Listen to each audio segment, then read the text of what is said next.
Well, thank you very much for joining us for another open forum discussion here at ICMI 21. We've got Vernon back, and there's a guest from the North American leg. He's very helpfully coming to have a chat with us in the Australian leg of the conference, and Natalie, who's a regular, of course. Everyone knows Natalie. So it's actually, we can probably even start. It should be interesting to talk about this stuff in terms of how do you feel the conference has been going up to this point? Say, Vernon. Well, I think people are liking the conference very much. But one thing I'm noticing is that some people, like some speakers, don't really know that there's a conference going on. So I think this is a good learning experience to get things off the ground next year if we do it. Yeah. So I mean, this is kind of, I don't want to say training wheels, but I think we're getting a real feel for this app. I think people are enjoying the ones that are involved in the community and everything, and watching the streams and the presentations and everything. I think they're liking it. So I'm really gratified that we had the success we do. So no, that's great. I've been getting a lot of positive feedback, and one thing it's interesting you say actually that some people aren't realizing that there's a conference going on beyond them just sort of doing that, and that's something for us to take on board. After the conference is over, we're going to be having a discussion about what we did well and what we didn't do well and so forth, and yes, improving for the future. I've been quite pleased that quite a number of my speakers have come in and attended, and you can see them posting. People like Jerome Tilak Singh, for example. He's, as well as doing his presentation and Q&A, I've seen him posting in the community boards and so forth, and other people as well. So I was really quite happy to see that. So, but Natalie, how do you feel it's all going? I think you've been active in the community boards during the conference, haven't you? Yeah, it's only been today that I haven't been because I had to go back to work today. So sorry for not watching anything, but I've actually, because I've watched a lot of it, I've actually really enjoyed it. I find it not necessarily educational because it's a lot of the stuff that we've covered on the tackle box, but it's good to see a different point of view on the same subjects that we discussed. And it's sort of like, oh, we talked about that way back then. And it's good to know that even stuff that's happened here in Australia has gone international, and we've all been able to give an opinion about it. You froze a little bit there, sorry, Natalie, but I think we got the gist of what you were saying. Yeah, right. So, Carl, summer over there, how could you freeze? Oh God, no! Nice. Even in winter, I'm going through menopause. Even in winter, I've got the fans on me. Touche, actually, touche. So, Carl Palmer's just come in. Carl's been a regular at many of our the sessions in the Australian leg, which is absolutely fantastic. Carl's from New Zealand. North American too. Yeah. What was it? Sorry, Vernon? Oh, North American too. North American too. Brilliant. So Carl's good to see you again, Carl. That's great. Carl's actually from New Zealand. So we're just talking about actually the conference. And if you've got any thoughts, see there's a chat there. If you've got any thoughts on, yeah, Carl said it's not freezing over here. No. In fact, if anything, yeah, we're getting quite warm, I think. If you've got any thoughts on how the conference has gone, any thoughts on things you think we've done well and so forth, we're actually discussing that a little bit during this session as well as stuff that's actually to do with. Oh, great, Kelsey loves it. Thank you. We're really having a great time actually. I mean, I can't speak for everyone else who's been involved in organising it, but I was quite, as I said in the last session, quite sort of a bit stressed in the days leading up to it, but I always am in the days leading up to an ICMI. But once things started moving, and once the first day was passed, and we sort of got into a bit of a groove, I think I've been enjoying. It's been enjoyable. Been having a great time. So, absolutely. Now, one thing I kind of regret about is that by the time that the Australian leg is happening, right now I happen to be up and about, and delightfully so. But then I go to sleep and miss so much of the UK ones that I might wanted to do like a Q&A for, and that's a bit of an unfortunate side effect of this thing. But but the good thing is we'll be able to see the playback of the live Q&As at a soon enough later point. So absolutely. So, In fact, yes, that's right. That's right. So Carl said, yeah, we're feeling stressed means we care about it, want it to go well. Exactly, that's right. Yeah, it's all a labour of love. So it's interesting. Dean Hedges, who I know online, is a sort of fairly active member of the Facebook community, the men's rights community in Facebook, and he commented that he was loving it, but he was having trouble finding time to get something to eat and do any work. So, well, if he's having trouble, then what about the rest of us? Exactly. That's I'm right. having dinner at like 8 p.m. or something, or 9 p.m. Exactly. I ordered Subway for lunch, and that's been the most decent meal I've had since this all started. Was just getting back from Subway. I had Subway delivered to me for dinner today. So. I think Uber Eats has actually been a bit of a lifesaver, actually. So Carl says he knows the solution. What's the solution, Carl? I'll give him a chance to type up an answer. But Carl reckons he knows the solution for us. So other than that, there's all sorts of issues we can talk about. Now, this is a kind of interesting one. I'll be interested if Carl wants to type up or he suggestions on how to save us and allow us to have lunch as well as keeping up. Yeah, he says, watch the videos at double time. It gives you a 30-minute break. Nice. I'm gonna take that under advisement. Thank you. Thank you. So yes. Actually, we actually do. So we have to do things starting on the hour, but most of them take between 30 and 45 minutes. So there are very short periods of time that I do actually, when videos are playing, that's what I'm eating instead of talking. Yep, very good. Let's see, I did take 3 days off for this, but I had like really bad thick grey hairs because I like to try and hide my age. And when I was at the hairdresser put in an order because I make stuff on the side, and she put in an order for 5 snowmen, and I'm like, when she first ordered it, she said 1, and I was like, oh yeah, I'll drop it off to you by Saturday. And she goes, oh, can I order 3 more? And my friend here wants 1. I was like, okay, I've got an order for 5 snowmen. So I've been doing this, been making snowmen, and I've been sleeping. And then today at work, it was like, I've got to chuck on my face, and then I've got to do this as soon as I finish work, and then I've still got to finish off the snowman. Yep. I hope everyone's having a nice, relaxing Christmas period. That's great. Yeah, I don't have a day off between now and Christmas. No. So I did want to bring up one topic that this is something near and dear to my heart, and I'm interested what Vernon's thoughts are in the US, what Carl thinks about in New Zealand too. New Zealand's a really interesting case actually at the moment with some of the stuff going on there. I'd like to bring up the topic of affirmative consent.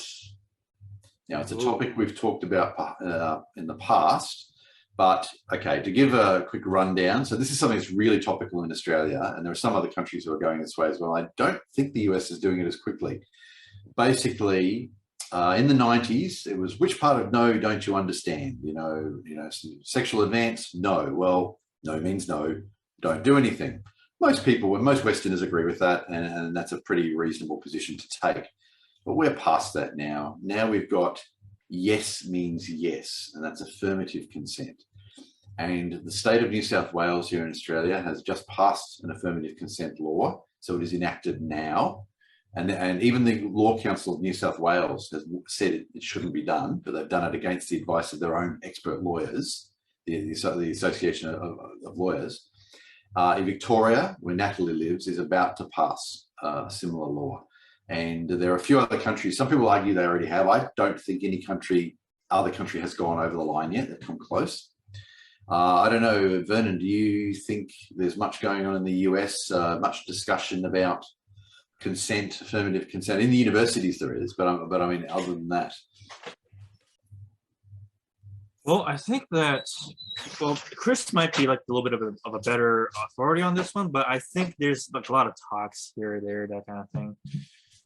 Sorry, that noise is my wife coming back from work. She's waving to us. Yeah. Thanks, I'm home. Yeah, she offers condolences to Australia, actually. Yeah, sure, right. Thank you. Yeah, she's nodding right now. Okay, so back on track. Yeah, I think some people get the silliness behind the whole idea of the constant affirmative consent. Mm. If I remember correctly, I think Chris said something about it being more applicable, dreadfully so in California or something like Yes. that, where it's kind of where those kind of crazy policies are likely to fester. Yes. But in other places, I think people get that. I'm not. Consent is well and fine, but there's you can do that non-verbally. There's nuances and kind of this kind of dance of gestures and such that kind of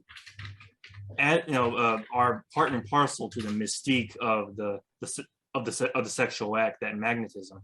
So I think people get that, to just say, I heard someone like Douglas say you have to do it in triplicate someday, just write yes, and every step of the way. And I think people, with the exception of crazy activists, really do actually understand this. It's kind of a strange thing. Yeah. But I suppose if I were to guess, they're kind of wondering how to fight this kind of thing without being called a rape apologist or something like that. And that's exactly it, isn't it? Shut down. Yeah, people get physically attacked for this kind of stuff, is my understanding of it. So yeah. And I think you're spot on there when you talk about the subtlety of it all, that there are subtle signals and so forth, and humans communicate. There's a lot of non-verbal communication between humans. I think that's something that probably hasn't been studied enough, unfortunately. And these ideas like affirmative consent, they really just completely fail to understand this concept of how humans actually interact with one another. Which I think what makes it extraordinary is all the people who are doing this are humans themselves, but apparently don't realize how human interactions work. So it is strange. I mean, your American universities have had it, and I think you mentioned California, and I think that's very pertinent to mention that. Some Americans I know, I don't think I've ever heard you say this, Vernon, but some Americans I know call it California. I'm pretty sure that's something that gets thrown around, but yeah, I don't know, like the People's Republic of California or something like that, I guess. Yeah, that's one I've heard. So a little bit off topic, but just yesterday I saw something posted, and initially I thought it may not be true, so I checked, and there are a variety of sources.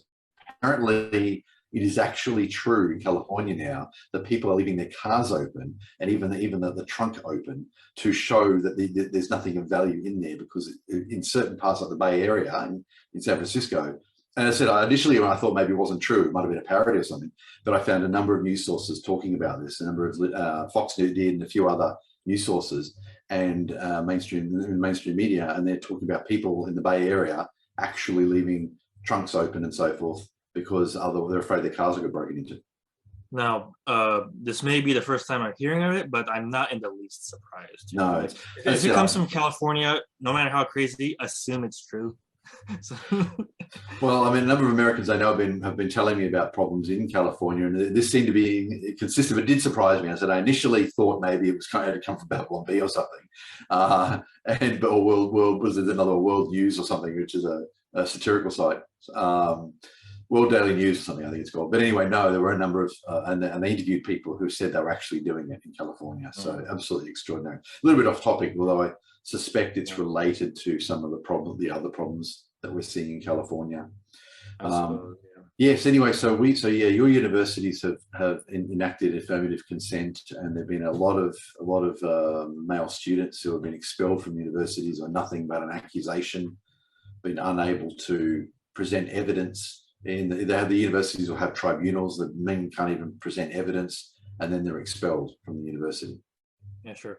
And like even after, I don't mean after, I mean before, like this whole thing kind of became implemented, who among ex-college students are now kind of frightened because of any kind of sexual experience they might have had in the past? Because most of us man or woman, make mistakes along the way in our sexual overtures, right? They probably did something that the other person didn't like, or probably, overstepped some kind of boundary, which was not permanently damaging, but at the time it might have been anywhere from creepy to that was a little bit too far. But I'm sorry, you just let bygones be bygones, kind of thing. Who is living in fear right now that they could just somebody can call up the authorities and say, I was actually raped, as it turns out, or something like that. That's the kind of thing that I'm just kind of, is this going to be our future now? This constant state of worry over what they might have done. You're absolutely making a really good point. And not only can as you say, there could be something that's a bit inappropriate, but the two people work it out. But the man is always the man, could be accused of rape or sexual assault.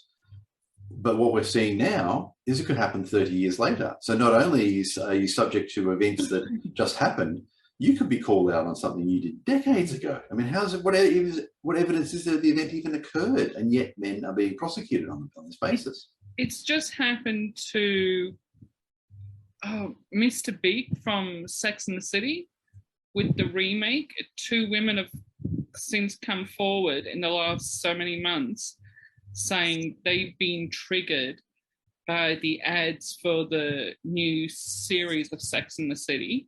Yeah. Because of sexual misconduct by Chris North 30 years ago. Yep. So what evidence is there that these events even occurred? I would suggest if a man was accused of something so long ago, I would hope that they would get legal advice, and I would suspect that that silence would be the best response, simply decline to answer any questions. But it may not be enough to save them, unfortunately. There may be no evidence. They may be prosecuted anyway, and may even be found guilty. My biggest problem, and I said this with Brittany Higgins. Is that correct? Brittany Higgins, yes. Yeah. Well, sorry, Vernon, do you want me to quickly just cover? Brittany Higgins is a young woman in Australia who has made an accusation that she was raped several years ago by a co-worker. She worked at Parliament House. She went to Parliament House with this young man very late at night. That's not in dispute. Everyone agrees on that. They were both inebriated. Well, actually, I should clarify. She claims to have been inebriated. I believe he was too. They'd been at a party. They weren't supposed to be in Parliament House. They were very junior members of staff. And as a result of entering Parliament House when they did very late at night and going into one of the offices, he was dismissed. So he was fired. It's likely that she was about to be dismissed, and she made an accusation of rape. But she didn't make a complaint of rape to the police. This happened several years ago. So there couldn't have been any physical evidence gathered because there was no formal complaint. The office was cleaned, so any physical evidence that was in the office was completely destroyed. This has all come up recently, he's been charged and is going before the court. So that's to give you an idea. That's what the situation in Australia. That's one of the cases we're seeing at the moment. Anyway, sorry, Natalie, go on. The office was cleaned after her bosses said, "Do you want to take this to the police?" And she said no. Right. So they cleaned the offices after she wasn't going to go to the police. So there goes all the evidence that the office could have held. Yeah. But what I was trying to say was, why are these women going to the media and not going to the authorities? Yes, that's a very good point. I'm not saying it's not true, but it makes it less believable when they go to media. Yep. Because if I was to accuse my next door neighbour of sexual misconduct, going to the media is you're not going to do anything. They're going to go, okay. But because there is something attached to this person, so Parliament House with Brittany Higgins and with these women with Chris North, there is something that's going to hit their headlines. But why go to the media? Why aren't you going to the authorities? It just, as a woman, it does not make sense.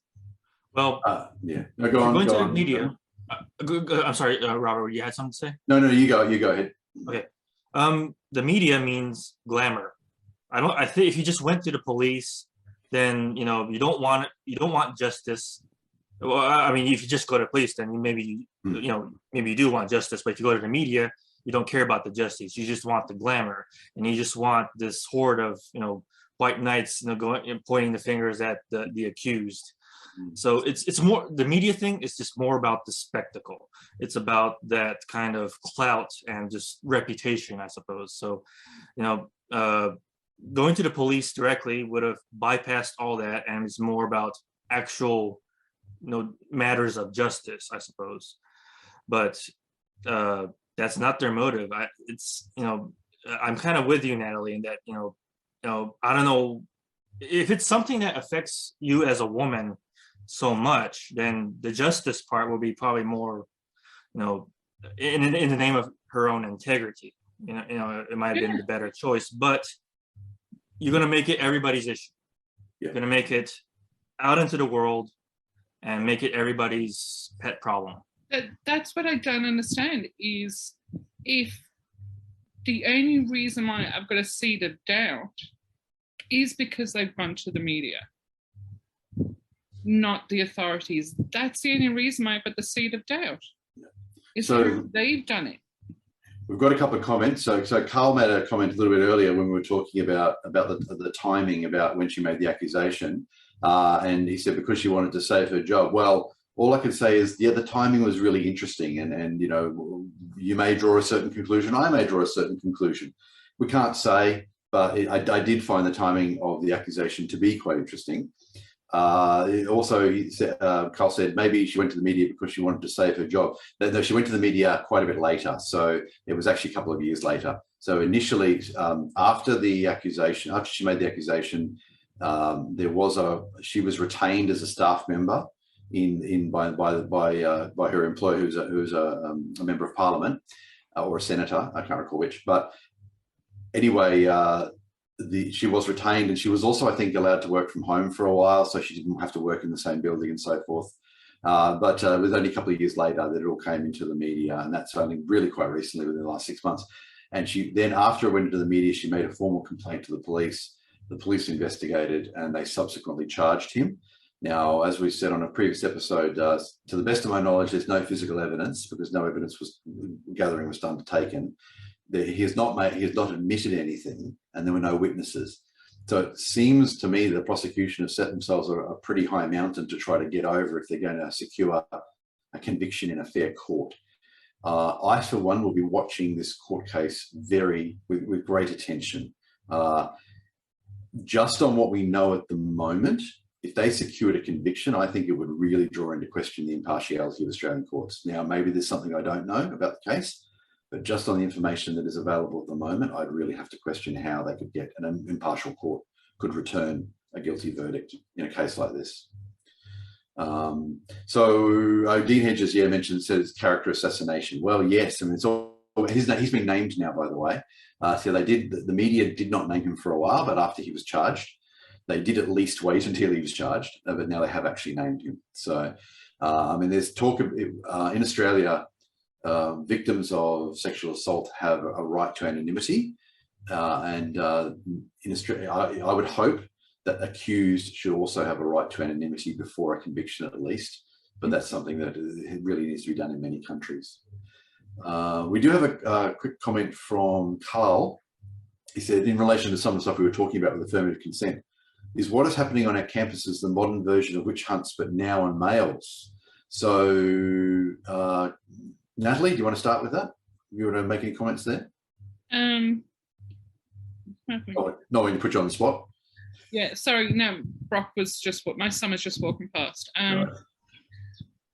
I think I'm just reading in our campus is a modern version of witch hunts, but now on males. Exactly. I think he's hit the nail on the head. If you watch anything where a man wants a safe space, you'll see women going, all spaces are a safe space for men. It's not. No. Because a man can't walk down the street without a female being scared, because the women need the safe spaces. So it doesn't matter who it is, how tall or short they are, a man cannot, especially on campuses, because it's so woke, and I hate that word. But them just walking around, it's women that have got the rape whistles, it's women that have got the safety cars, it's women that have got the security. It's all to protect them from men. So, or to me, it sounds like all the men on campuses are dangerous, where in reality, if there's one bad guy on a campus, there are thousands of great guys that would come and protect the women. Absolutely. So we, maybe Vernon, if you want to make a final comment, we're actually heading towards our limit on this one. That's because we have a Q&A coming out next, and we have a little bit of prep work to do for the Q&A. So let's put in some final comments. You want to make a final comment? And I've got a final comment about Carl's question. Vernon, go for it. Yeah, sure. I mean, I think Carl's right that it is a modern version, but it is a microcosm of that modern witch hunt. I think that modern witch hunt kind of reaches out more outside of the campuses and like other areas. Just the general sensibility is that. So back in my college experience, there was some idea being passed around by feminists called Schrodinger's rapist. Basically, a man could be a both rapist and non-rapist at the same time, and you supposedly can't be careful if you're in any kind of proximity towards, or even like in direct company towards a man. It was an early example of that rabid feminism that I perceived in campus during my own college time. It's just you have to accept that you're a possible rapist or you're a misogynist. Yep. That's something we certainly see coming through now. It's continuing to come through with feminism. Absolutely. So I guess my final comment before we wrap up is, yes, I agree. This is absolutely a witch hunt. I would note, though, being a history geek that I am, that most people think that the witch hunts of old were against women. They weren't. They were, in fact, against both men and women. And if you look at the Salem witch trials, for example, people seem to think it was a bunch of women that were hanged. In actual fact, there were both men and women who were hanged as a result of that. The gentleman who refused to give up on his neighbours, had his chest crushed, was obviously a man, and his final words supposedly, or passed down into legend, as more weight. So the way it used to work at the time, if you had to plead, that's right, you had to plead one way or the other, and he refused to plead, so they put weights on his chest, and he refused to plead. It was all about also about giving up his neighbours as well. So he died, and many of the accusers in the Salem witch trials are actually young women. So it's interesting that how history has remembered it compared to what actually happened. So thank you very much, guys. We need to wrap up because we've got to prep ourselves for the next Q&A. Thank you very much for joining us, Vernon. Absolutely. It was a pleasure to hang around with you guys for a change. Yeah, right, exactly.